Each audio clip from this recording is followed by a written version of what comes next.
Hey everyone, Chef Anthony here. We're on the Wolf 36-inch range top, the all gas right here. We're talking the dual stack burners, but we're focusing on the extra low simmer. So notice I have a stick of butter in here. I have some garlic. I have some herbage and things like that. It's just like clarifying and melting.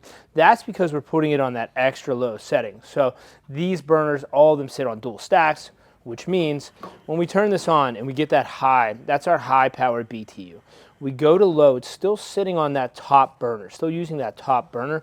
We push it in to get to the very low extra burner, extra low simmers right there. So see that? It automatically jumped from the top burner cap to the bottom. So now we're heating on that low stack and we can go even lower. Check that out. You could just see that flame. Simmer low, and this is ideal to clarify butter, make a compound butter, or do delicate things like chocolate or an Alfredo sauce or something you don't want scorching.